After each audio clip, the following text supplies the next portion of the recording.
Alabado sea Jesucristo, siempre sea alabado. Muy buenas tardes y bienvenidos a nuestras clases de teología. Bienvenidos a nuestras clases de Mariología. Estamos durante todo este mes de mayo estudiando la doctrina de la Iglesia Católica sobre la Virgen María. Estamos intentando hacer teología. Recuerden, la teología es no solamente el conocimiento de nuestra fe, sino es la comprensión de nuestra fe. Conocer bien lo que dice nuestra fe y intentar comprenderlo bien. Eso es lo que estamos haciendo en teología. La teología es la razón, la inteligencia que busca comprender su fe. Y esto es lo que estamos haciendo, buscando comprender nuestra fe, buscando adentrarnos un poquito más en nuestra fe. Y nos podemos dar cuenta cuando hacemos teología de que nuestra fe es maravillosa, de que es muchísimo más luminosa de lo que nosotros creíamos. Es ver esos tesoros que tenemos sacándoles brillos y decimos, ah, caray, lo que tenía aquí. Es como si nos dan un enorme baúl lleno de monedas y de copas de oro y de medallas de oro y de coronas de oro. De cosas, pero súper oxidado, súper viejo, súper lleno de polvo y muchas veces decimos, uff, qué cosa más fea, qué cosa más fea, y lo tiramos porque nos han regalado una moneda muy brillante y no nos damos cuenta que ahí dentro tenemos montones de monedas de brillantes y lo que tenemos que hacer es sacarles brillo. No es tirarlas, sino sacarles brillo. No es necesario que busques tu fe en otros lugares donde a lo mejor brilla más, donde a lo mejor han sacado mucho brillo a la palabra de Dios y es muy bueno, ¿verdad? Pero no es necesario que tires todo tu baúl, todo tu tesoro, porque ahí dentro de tu tesoro también tienes la palabra de Dios y además tienes los sacramentos y tienes la iglesia y tienes un montón el magisterio, un montón de cosas. Sacarle brillo, esto es lo que estamos haciendo en la teología. Estamos sacando brillo a un tema muy querido por nosotros que es la Virgen María, la Madre de Jesús, la Madre de nuestro Señor Jesucristo, la Madre de Dios. Y nos acercamos, por supuesto, con todo el interés de conocer, con todo el interés de comprender, pero también con todo nuestro corazón abierto. Queremos amar más a María. Queremos que este conocimiento más cercano de la Virgen Santísima nos lleve a un aprecio más grande. Porque podemos saber de la Virgen María ciertas cosas, pero cuando sabemos más y más y más, no sé, cuando tú por supuesto que quieres a tu mamá, seguro que quieres a tu mamá muchísimo. La amas, la aprecias porque te ha dado la vida, te ha dado cariño, te ha dado un montón de cosas. Pero cuando tu mamá o alguien te cuenta cosas que ha hecho tu mamá, fíjate que tu mamá cuando era jovencita hizo esto y esto y esto y pasó por esto otro y por aquello. Y fíjate que tu mamá en una ocasión hizo esto y esto y esto. ¡Wow! Tú creces en el aprecio a tu mamá. Tu mamá es la misma, pero tú la conoces un poco mejor. Y como la conoces un poco mejor, la aprecias más, la quieres más. Pues lo mismo. Con María estamos haciendo lo mismo. Estamos intentando conocerla un poquito más para amarla más, para apreciarla mejor. Y estamos intentando, pues, comprender también la fe de la Iglesia. ¿Qué es lo que creo y por qué creo? Estamos viendo en esta semana los dogmas de la Iglesia. Dijimos ayer que un dogma es una definición oficial de la Iglesia sobre una verdad revelada. La Iglesia no se inventa, no se saca de la manga ninguna verdad y ningún dogma, sino que tomando de la revelación, tomando del tesoro de la revelación, va escarbando, va profundizando y va descubriendo nuevos elementos que ya estaban ahí, siempre estuvieron ahí. Como decíamos el otro día, en esa mina maravillosa, seguimos escarbando y de vuelta encontramos otro buen diamante, otro pedazo de oro maravilloso, ¿verdad? Eso es lo que estamos intentando hacer y la Iglesia es lo que hace. Los dogmas, es decir, bueno, hemos sacado una piedra y la hemos limpiado, hemos conseguido pulirla o este diamante hemos conseguido pulirlo y miren, la Iglesia presenta oficialmente, miren qué pedazo de diamante hemos conseguido. Esto es parte del tesoro de esta gran gruta, de esta gran caverna, de esta gran mina de minerales, de oro, de plata o de diamantes. Esos son los dogmas. Es la enseñanza oficial, o más bien la declaración oficial de la Iglesia sobre una verdad revelada que presenta a los fieles para que la crean. Y lo hace con la autoridad que ha recibido del Señor. El Señor da su evangelio, el Señor da su revelación, da su buena noticia a todos los fieles. La buena noticia es para todos y la recibimos todos. Y la Iglesia como madre toma la voz del pueblo de Dios, la voz y de los fieles y enseña autorizadamente, con autoridad. Dice, así hemos recibido la palabra y así la creemos. ¿Verdad? Eso es lo que hace la Iglesia con el magisterio. Así es como nosotros recibimos la palabra, así es como la hemos entendido y así es como la creemos. Y creemos que esta manera es la manera en la que el Señor quiso transmitírnosla. Otros tomarán la palabra de Dios y la leerán de otra manera. Otros tomarán la palabra de Dios y la interpretarán de otra manera. Nosotros, así somos los católicos somos muy comunitarios. Nosotros vamos todos juntitos. Vamos todos juntitos y decimos, nosotros creemos y leemos la Escritura y entendemos la Escritura como la entiende la globalidad de la Iglesia, como la Iglesia la ha recibido y la ha entendido desde un inicio de Cristo, de sus apóstoles y como nos la ha venido transmitiendo. Eso es lo que llamamos tradición, ¿ok? La manera en que la Iglesia recibe de Jesús, recibe de los apóstoles la enseñanza y la revelación, ¿verdad? Bien, estamos viendo entonces los dogmas. Ayer vimos el dogma de de la maternidad divina de María. Hoy nos vamos a centrar en el dogma Existen solo 4 dogmas oficiales sobre la Virgen María. Existen solo 4 dogmas. De esos 4 dogmas después se sacan algunas consecuencias que están totalmente unidas a ese dogma, pero existen 4 dogmas como tales que la Iglesia nos dice, esta es la enseñanza oficial sobre la Virgen María. Esta es la enseñanza oficial porque esta es la revelación de Dios. La Iglesia cree que así lo ha revelado Dios nuestro Señor. Que aunque no esté escrito en la Sagrada Escritura que la Virgen fue madre de Dios con esas palabras o la Virgen conservó perpetuamente su virginidad con esas palabras, sin embargo entendemos que eso es lo que Dios nos ha querido decir. Porque de las palabras que tenemos en la Escritura sacamos nosotros esas conclusiones. No esas invenciones, sino conclusiones. Conclusiones que así lo ha venido, repito, entendiendo y recibiendo la Iglesia y transmitiendo la Iglesia de generación en generación. Dios nos envía a Jesús, Jesús entrega a los apóstoles entregan a la siguiente generación y así nos lo han ido transmitiendo. Nosotros creemos que hay una cadena ininterrumpida de fe. Así como pensamos que hay una cadena ininterrumpida de sucesores del Papa, sucesores de San Pedro, ¿verdad? Hasta el Papa actual, creemos que hay una cadena ininterrumpida de la fe. Que esta fe que estamos creyendo nosotros es la fe que se creyó desde siempre, porque es la fe que nos entregó el Señor. Bien, el dogma de la virginidad perpetua de María. Bien, para algunas personas es un problema. Para algunas personas este dogma es un problema. Es un problema, para algunas personas, un problema teológico, un problema mariológico, y sí, puede que sea un problema, pero para otras personas es un problema más que en sentido teológico o en sentido mariológico.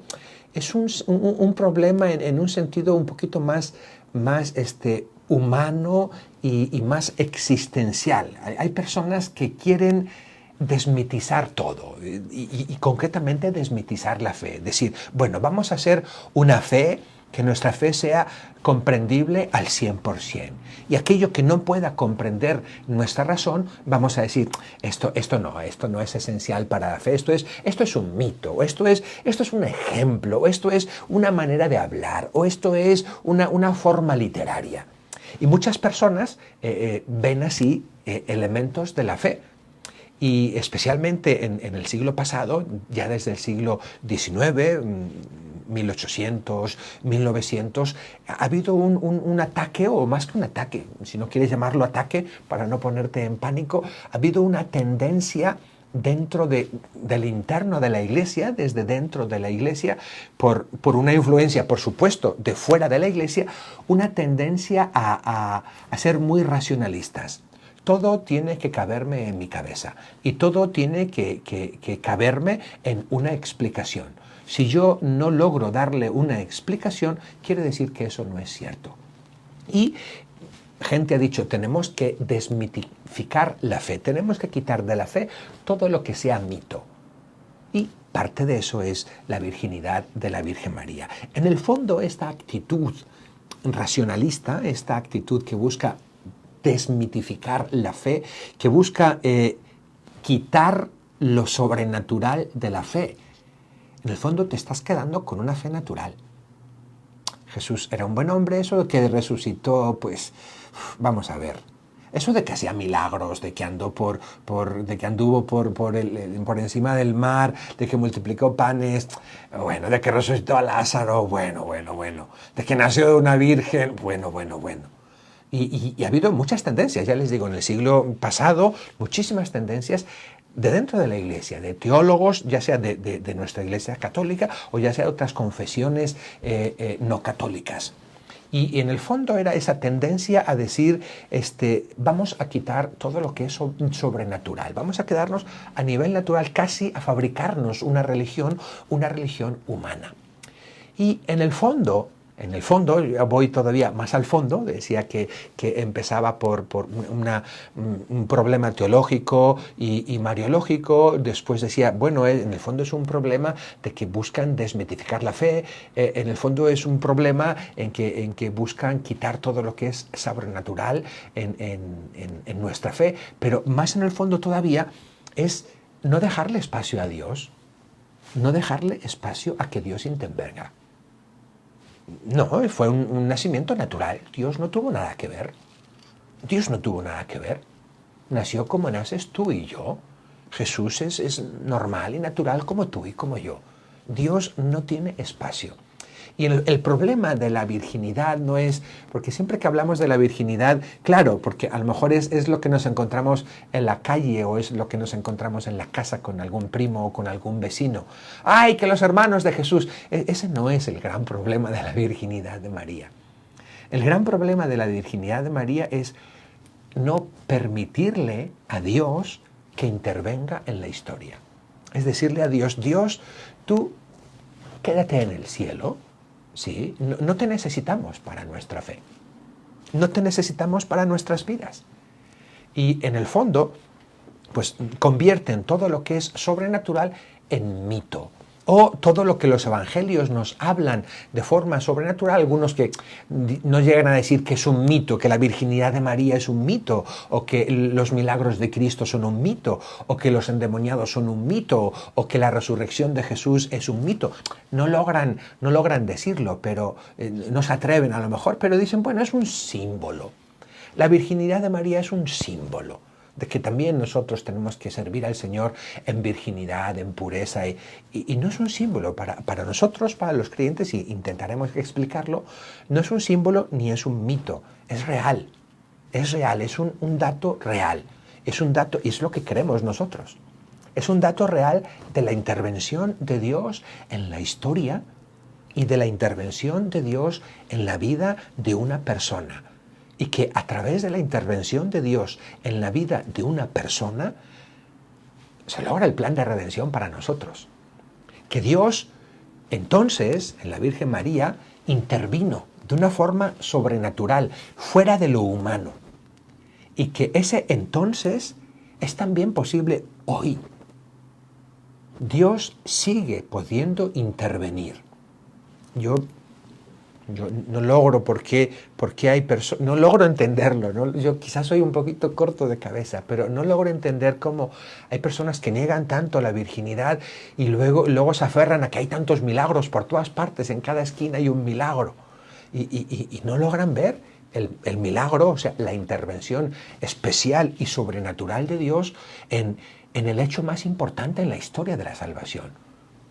logran ver un milagro en una tostada que tiene una imagen de no sé quién y no logran ver, y que es algo absurdo, absurdo en el sentido de que no tiene gran valor ni trascendencia, o logran ver un milagro en que un hermano habla en lenguas, o que otro hermano reposa en el espíritu, o que el pastor me impuso las manos y yo caí, o que el pastor me devolvió la salud. Logran ver esa intervención de Dios ahí y no logran verlo en el episodio más importante de la salvación humana, de la historia humana. Entonces, para mí se me hace un poco incomprensible. ¿Por qué tienes esa manía de decir que Dios no puede intervenir y que no quiso intervenir en la virginidad de María? Cuando es el hecho más grandioso y más notable, y la venida del Señor, de Dios, de la segunda persona de la Santísima Trinidad, del Dios eterno, a esta tierra, y lo queremos hacer humano. No, fue normal, fue normalito. Vaya, pero bueno, cada uno crea su manera. Entonces, para mí el tema de la virginidad, cuando todos los entran en los hermanos de Jesús, yo digo, pues para mí eso es que ni voy a hablar de eso casi. Porque para mí la virginidad no se trata de eso. Para mí la virginidad se trata de una señal, ¿okay? De una señal cierta y de un signo cierto, de una intervención divina. Y de que el que iba a nacer ahí realmente no podía ser una cosa normal, no podía ser un ser normal. Era Dios, o sea, había intervenido Dios de una manera muy especial, muy grande. Bien. Como digo, es un signo, ¿ok? En los apuntes en la página 35 ahí pongo signo y puse como 4 o 5 apuntes hoy. Disculpen, yo no soy muy bueno en tecnologías, ya se lo he dicho y no hace falta que lo digan porque lo ven, ¿verdad? Pero hoy tuve problemas con los apuntes y los puse algunas veces, y cuando estaba poniendo me di cuenta de que justamente ahí donde pongo signo hay un error. Yo cometí un error al escribir y puse: el punto central de la confesión de fe en la virginidad no es la virginidad fisiológica, sino la virginidad como signo. Es lo que puse en un inicio. Pero está mal escrito. Eso no es nuestra fe católica. Tiene que estar escrito, y luego lo revisé y lo puse. El punto central de la profesión de la fe en la virginidad de María es la virginidad fisiológica y también la virginidad como un signo. ¿Ok? Vamos a explicar, eso luego lo explicaré, lo está explicado y está escrito en otras partes, pero no sé por qué, ahí lo puse mal, pido unas disculpas. Bien, de todas maneras también es un signo, la virginidad de María es un signo de que la encarnación es una nueva creación, es un signo de la preexistencia de Jesús, es un signo de confirmación de su divinidad, es un signo de la consagración total de María. Se consagra totalmente y da totalmente su amor y su afecto y su todo a Dios. En una boda, ustedes a lo mejor están casados, ¿no? Y se habrán casado una vez, espero. A lo mejor 2, se han enviudado, o lo que sea. Bueno, 3 o 4. A mí me ha tocado estar en muchísimas bodas y estar ahí. A veces en las bodas yo los veo, los miro desde arriba y estamos un poco despistados, mirando a la de al lado a ver cómo va vestida, a la otra a ver si lleva no sé qué. Y bueno, yo trato, como los tengo ahí no me puedo despistar mucho, aunque a veces también me despisto, ¿no? Pero en la boda, los esposos es unas palabras tremendas, es unas palabras gruesas y grandotas. Yo te quiero a ti como esposo. Fulanito, yo te quiero a ti como esposo. Y me entrego a ti. Y prometo serte fiel. En lo bueno, en lo malo, en la salud, en la enfermedad, en la riqueza, en la pobreza. Y amarte, respetarte. Todo, así, grandototote, todos los días de mi vida. ¿Ok? Fulanito, yo te quiero a ti y me entrego a ti. Le está entregando todo. Le está entregando su mente, su imaginación.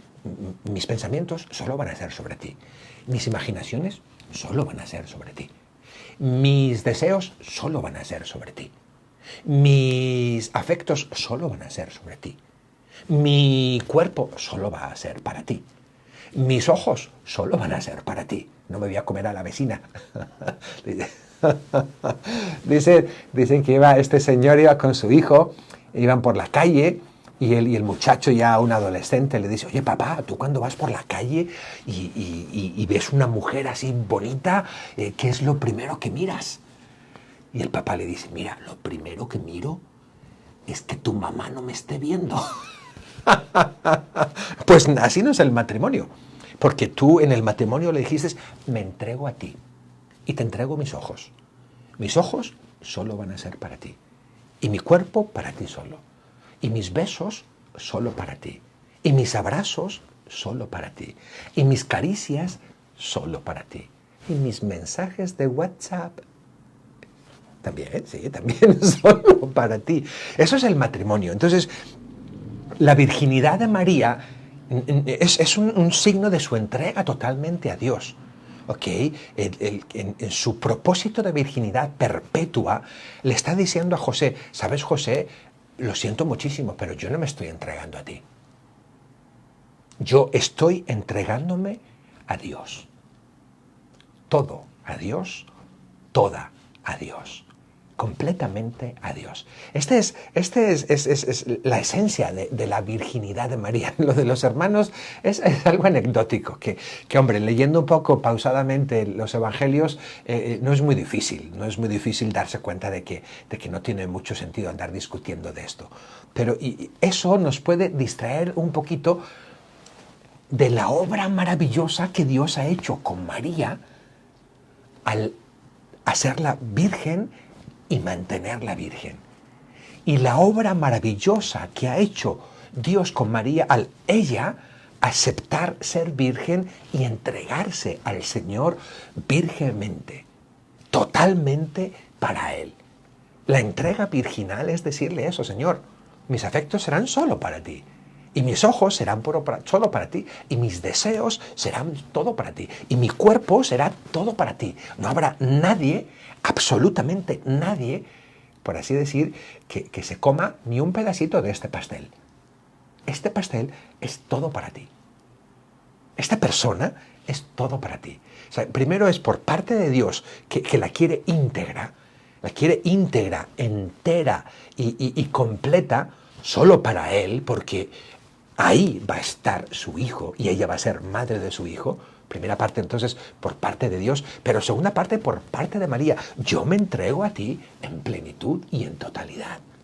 Me doy a ti en plenitud y en totalidad. Bueno, no es una meditación, que es una clase, estoy aquí dándoles una meditación. Bueno, también nos ayuda el dogma de la virginidad a ver el valor que tiene la virginidad. En nuestra sociedad hay muy poco aprecio para la virginidad y para la castidad, muy poco aprecio. No solo muy poco aprecio, en algunos lugares hay desaprecio, hay rechazo y desprecio sobre la virginidad. Y que una muchachita le pregunten a los 14, 15 o 16 años y ¿todavía eres virgen? ¡Uf! Como que la pobrecita es tontita. Si todavía es virgen, es que la pobrecita es tontita. Y en esta sociedad, no sé en otros países, pero en esta sociedad me tocó, alguien me platicó que en esas ceremonias que se tienen de quinceañeras, una tradición de México y de algunos países de Centroamérica, es una tradición que cuando la niña cumple 15 años se le hace una gran fiesta y se le lleva a la iglesia y se tiene una ceremonia, casi como si fuera una boda, ¿no? El sentido que tenía era pues eso, para entregar su madurez a Dios nuestro Señor, mantenerse. Y este padre con un gran espíritu, siempre que iban las niñas, les decía, ay, pues mira, esto es como una boda y tú te estás casando con Jesús. Prométele ahora a Jesús que vas a ser virgen hasta que te cases. Y la niña, quinceañera, le dijo, ay, padre, too late. Demasiado tarde. Infelizmente. Y qué pena. Y contemplar el dogma de la virginidad de María y contemplar a María virgen nos hace apreciar la propia virginidad y la propia pureza. Y en ese sentido, no es que la Iglesia haya despreciado el matrimonio, ni es que la Iglesia desprecie la sexualidad. Al revés, el matrimonio es precioso. El matrimonio está consagrado y está tan consagrado que hay un sacramento del matrimonio. Es sagrado el matrimonio. Y la sexualidad igualmente es preciosa, es bonita, es agradable. Me han contado.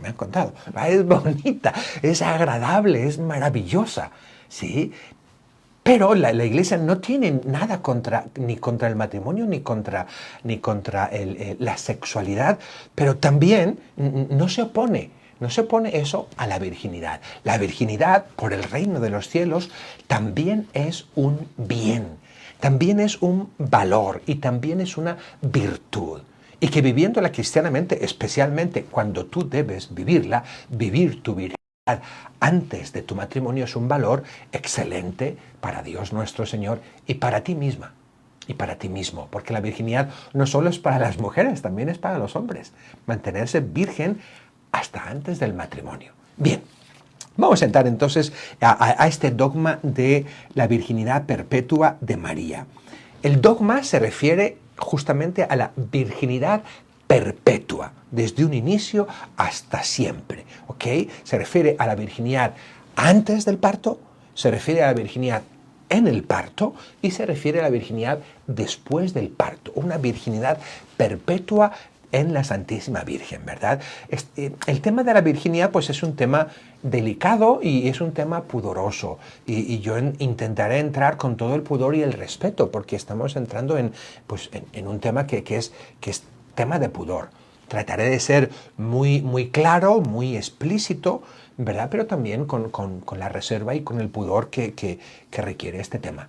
Bien, entonces abarca antes, después, durante y después del parto y abarca los aspectos, especialmente los aspectos corporales y físicos de esa virginidad. Por supuesto que hay una virginidad de espíritu preciosa, o sea, una virginidad de deseo, de propósito, de corazón, de intención. Por supuesto también que hay una virginidad de los sentidos o de las sensaciones, que quiere decir que María tuvo control sobre su propia sexualidad. Infelizmente tú y yo también, soy padrecito, yo también. Infelizmente, tú y yo, después del pecado original, nuestra sexualidad, como toda nuestra personalidad, ha quedado chafada, ha quedado quebrada. ¿Okay? Y no estamos rotos, no es que está pervertida nuestra sexualidad, como no está pervertido nada en nuestra personalidad, pero sí está inclinada al mal. No tenemos una armonía y un control perfecto sobre nuestras propias pasiones e inclinaciones. San Juan habla de que tenemos la concupiscencia de la carne, la sensualidad y la sexualidad, la concupiscencia de los ojos, que es la avaricia, y la soberbia de la vida. Son las tres pasiones que nos dominan y las tres inclinaciones que tenemos desinclinadas. Bien, pues esa concupiscencia de la carne, María la tenía perfectamente a raya. Ese apetito de las cosas carnales, en el sentido de sexuales, María lo tenía a raya. Nosotros a veces nos podemos dominar, pero sentimos el ardor de nuestras pasiones muchas veces. ¿Okay? María tenía un equilibrio perfecto y eso es su virginidad de sentidos. Y luego, lo más importante y lo central, el dogma de la virginidad, es la virginidad corporal. Se refiere a la virginidad corporal de hecho. Y vamos a explicarlo.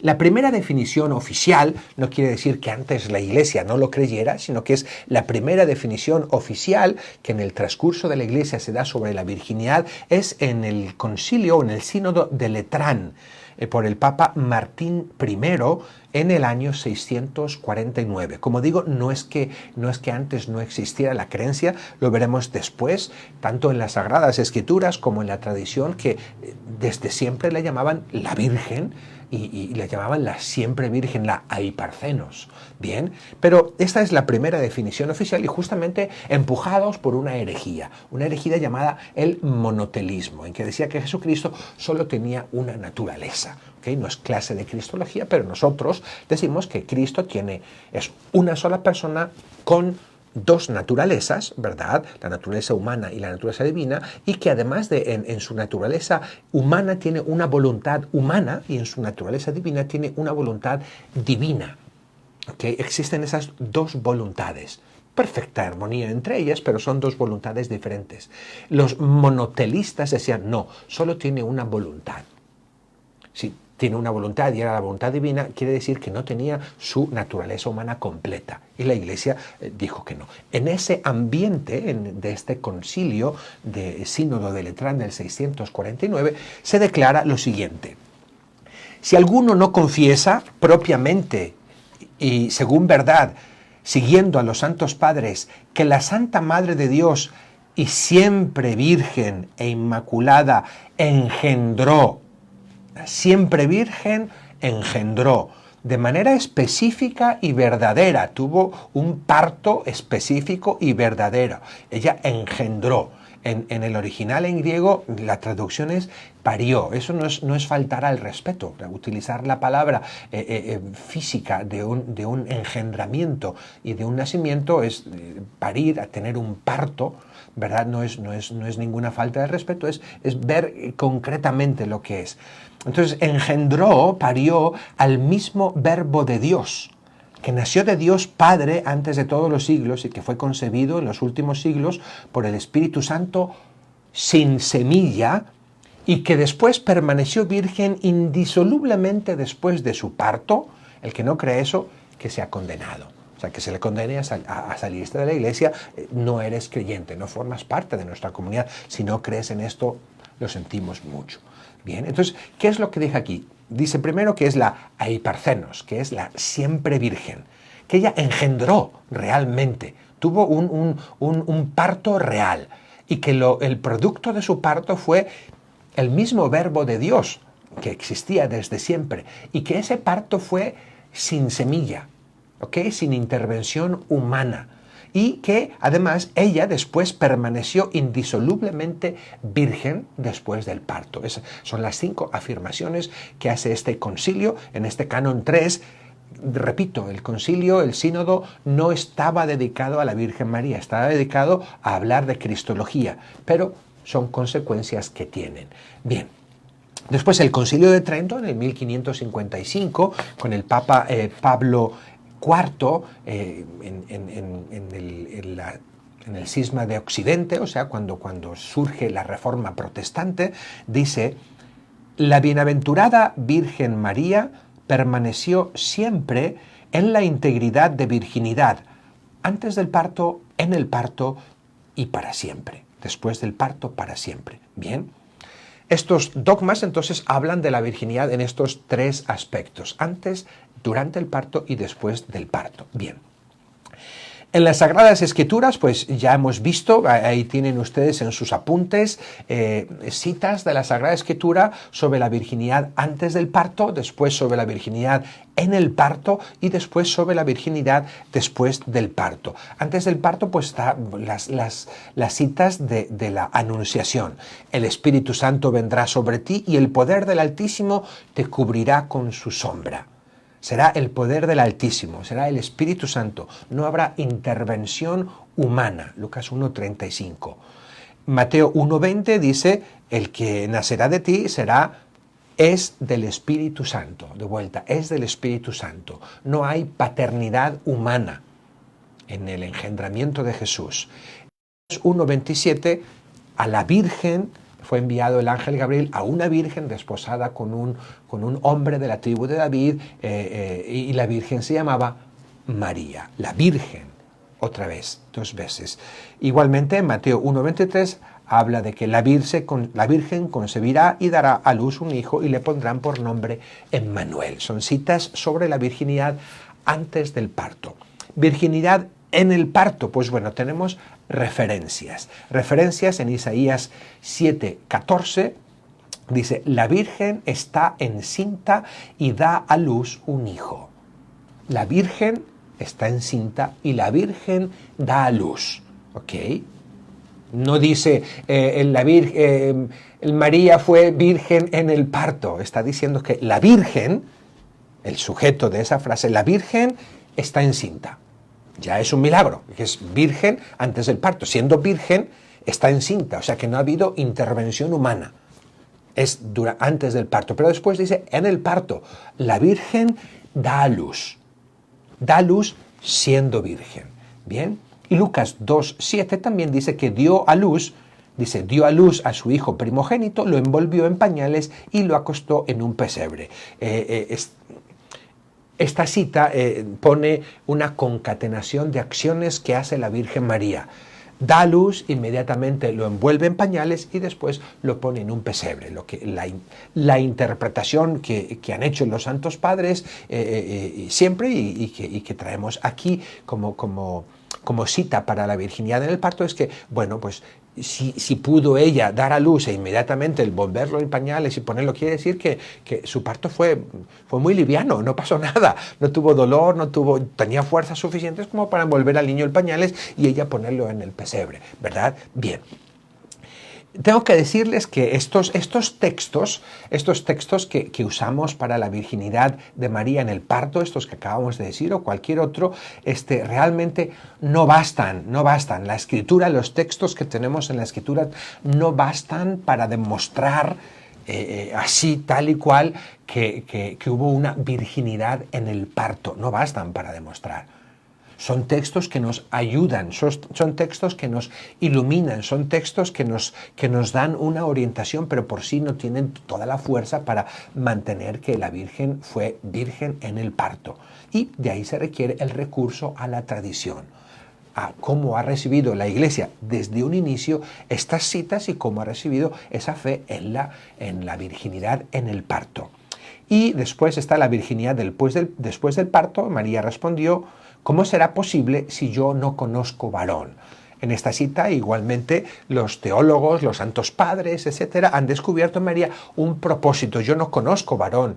Y sin embargo dice que estaba desposada con José, tenía desposorios en los que no convivían juntos, pero en esa frase de yo no conozco varón está como insinuando o diciendo yo tengo un deseo, yo tengo un voto, yo tengo un propósito de no conocer varón. Ese yo no conozco varón es como decir yo no voy a conocer varón.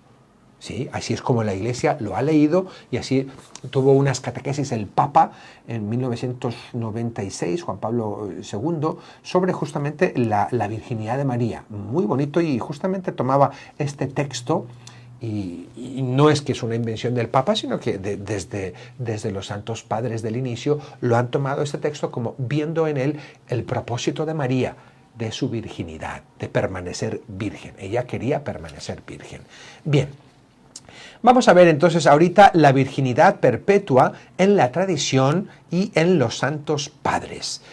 Tenemos que decir primero que desde un inicio los diversos símbolos de la fe, cuando hablamos de símbolo de la fe, hablamos de lo que hoy también llamamos el credo. Hoy tenemos un credo que rezamos en la misa, ¿verdad? Que es la profesión de nuestra fe. Eso le llaman el símbolo. Pues tenemos en la Iglesia primitiva desde el siglo II, tenemos desde los años 100 y tantos, tenemos símbolos de la fe en que dicen creemos en la siempre Virgen María, o en la Virgen María, en la Aiparcenos o en la Parcenos, ¿ok?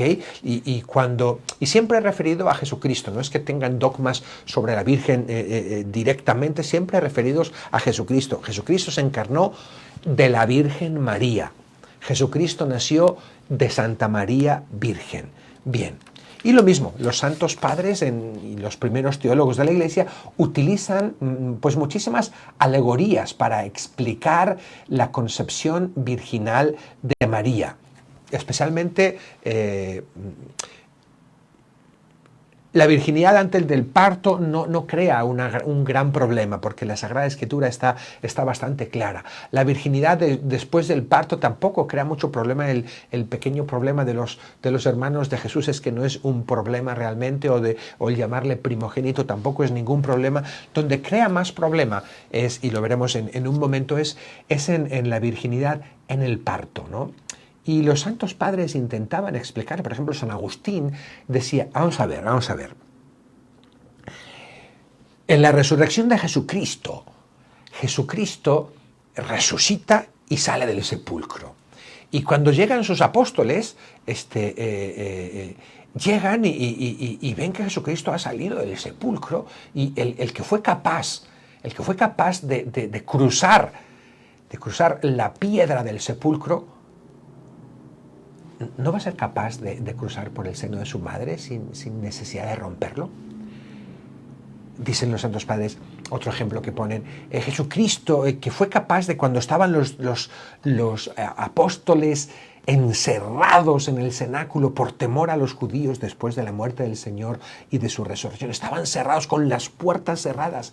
Jesucristo, que fue capaz de entrar ahí, sin abrir las puertas, sin romper las puertas, fue capaz de entrar ahí, siendo ya mayor, siendo ya un adulto, ¿verdad?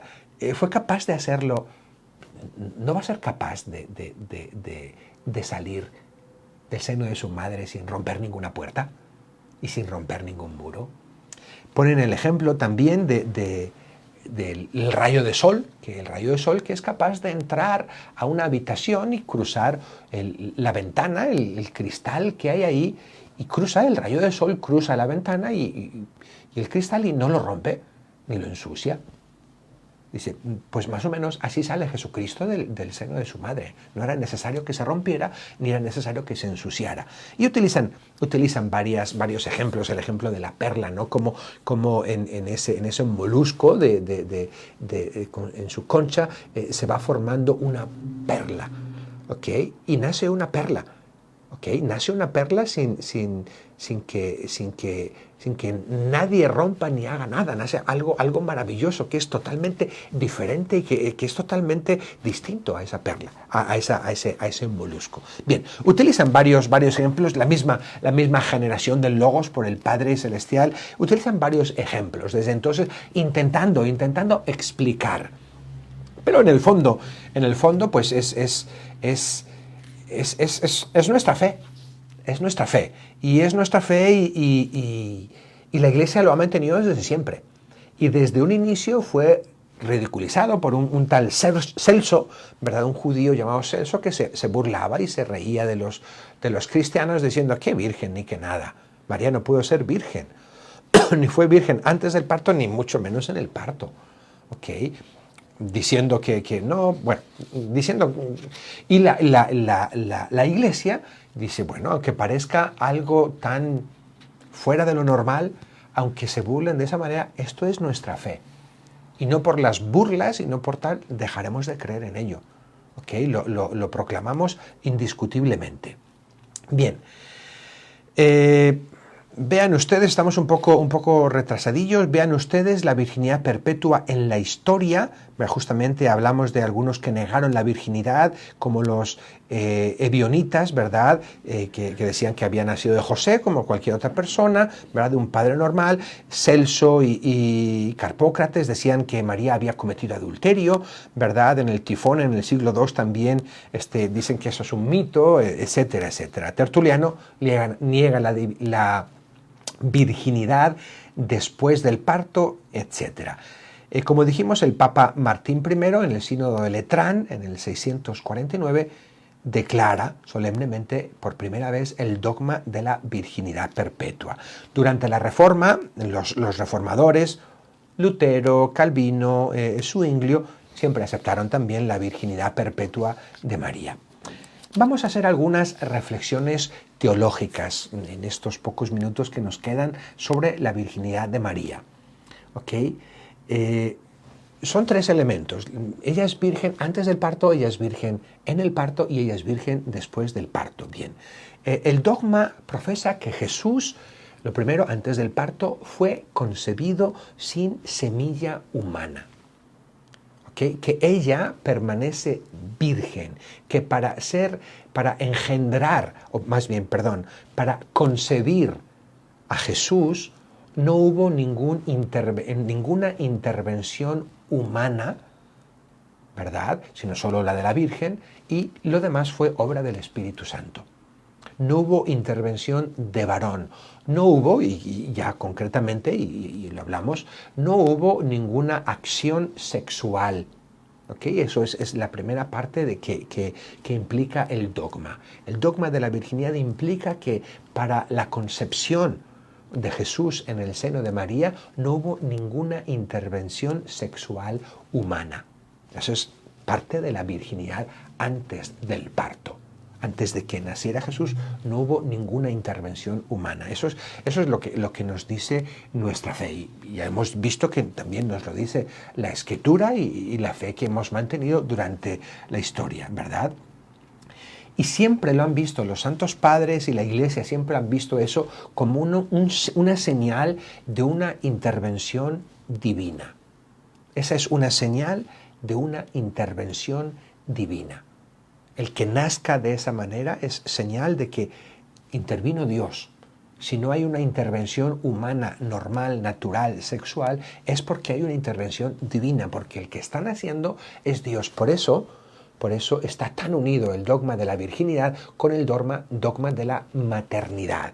María es madre y virgen, madre y virgen. Y es virgen para resaltar más todavía su maternidad divina. Es como una señal de su maternidad divina. Dijimos ayer que el dogma de la maternidad divina es el más grande y la cosa más grande que podemos decir de María.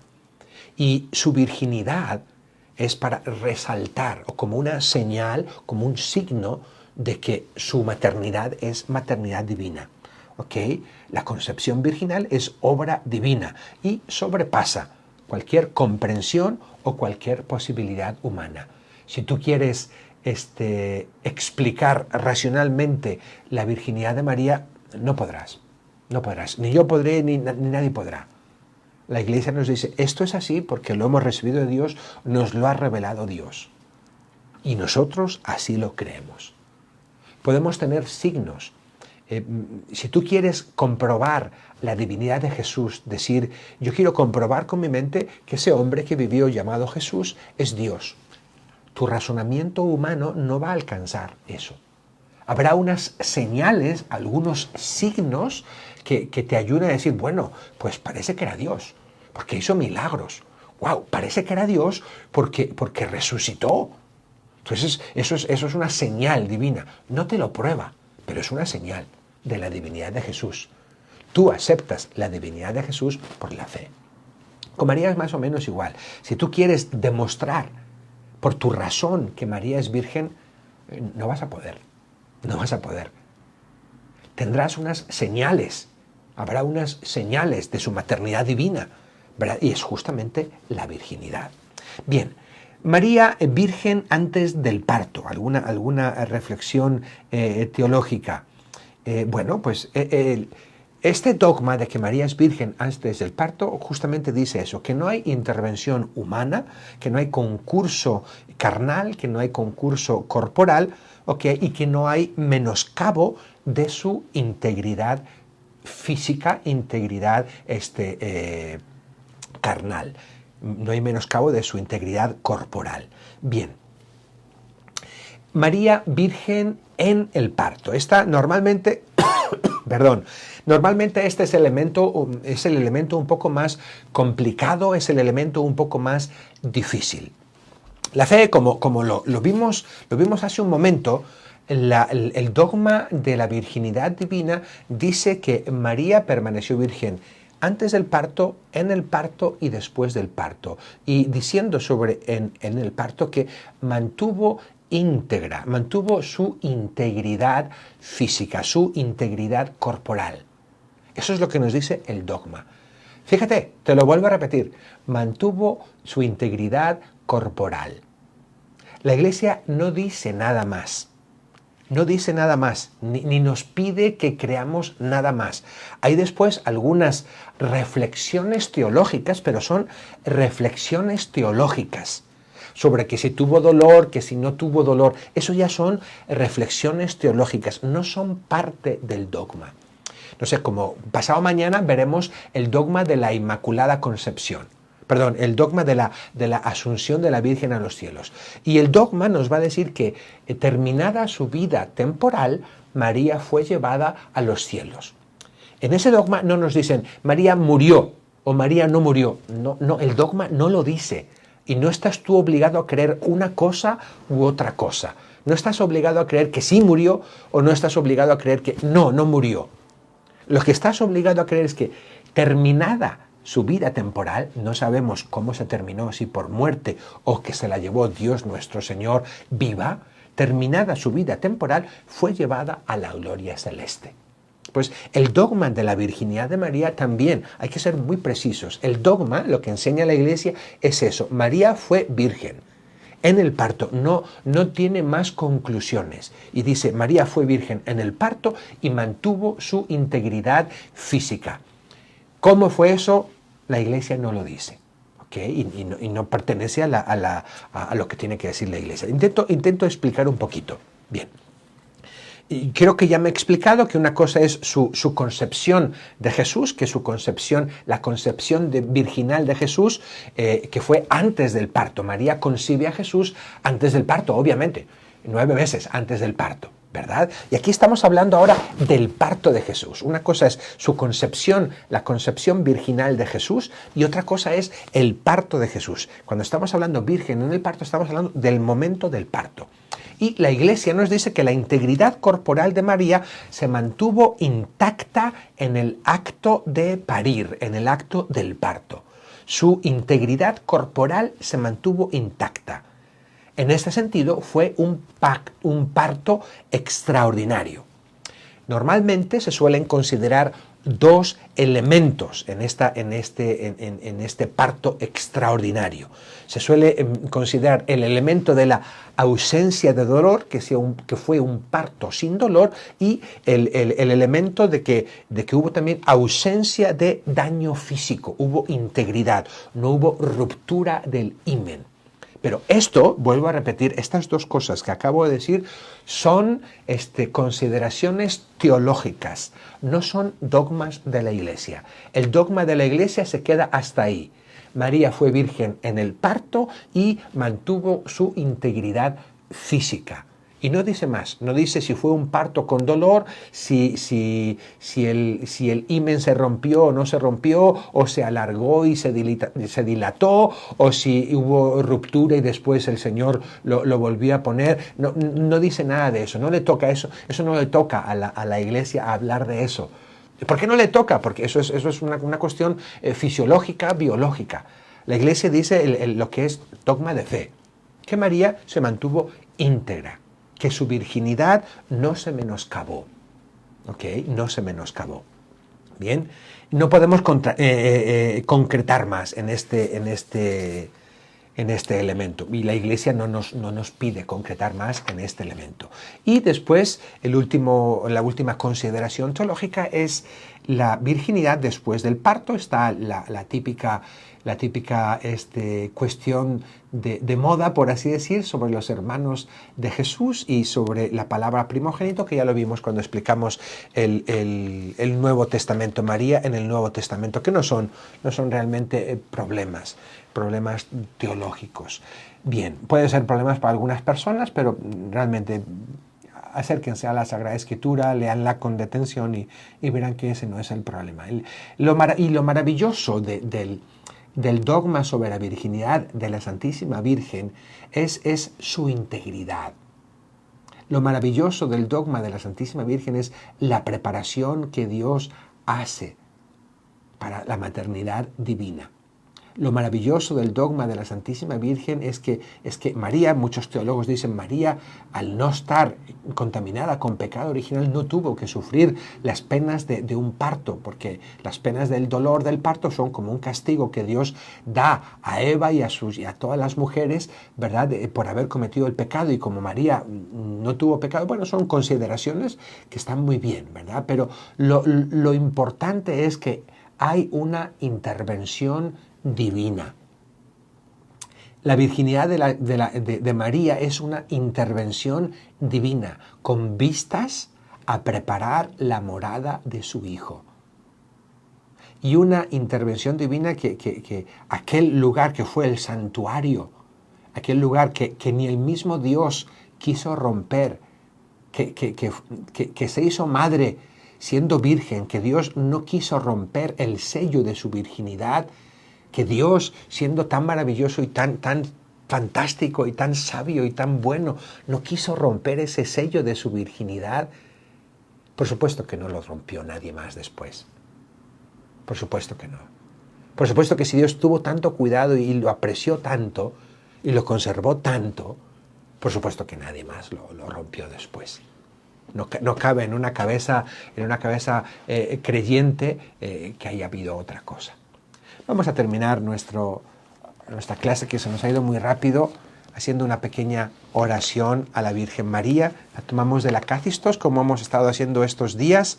El Acácistos es esta oración cristiana del oriente de Europa, hermosísima, que habla sobre los diversos momentos de la vida de la Virgen María. Ahora estamos en la huida a Egipto. El Egipto iluminas con la luz verdadera, persiguiendo el error tenebroso. A tu paso caían los dioses, no pudiendo, Señor, soportarte. Y los hombres, salvados de engaño, a la Virgen aclaman. Salve, levantas al género humano. Salve, humillas a todo el infierno. Salve, conculcas engaños y errores. Salve, impugnas del ídolo el fraude. Salve, oh mar que sumerge al cruel enemigo. Salve, oh roca do beben sedientos de vida. Salve, columna de fuego que guía en las tinieblas. Salve, amplísima nube que cubres el mundo. Salve, nos diste el maná verdadero. Salve, nos sirves manjar de delicias. Salve, oh tierra por Dios prometida. Salve, en ti fluyen la miel y la leche. Salve, virgen y esposa. Qué bonito. Toma este pasaje de la Virgen cuando huyen a Egipto y toma un montón de imágenes tomadas de las Sagradas Escrituras, perdón, del pueblo de Dios, justamente saliendo de Egipto. Pues terminamos gloria al Señor, gloria y honor a la Virgen Santísima. Nos vemos mañana para ver el dogma de la Inmaculada Concepción. Que Dios les bendiga y si gustan vamos a tener ahora la oración de la noche. Bendiciones.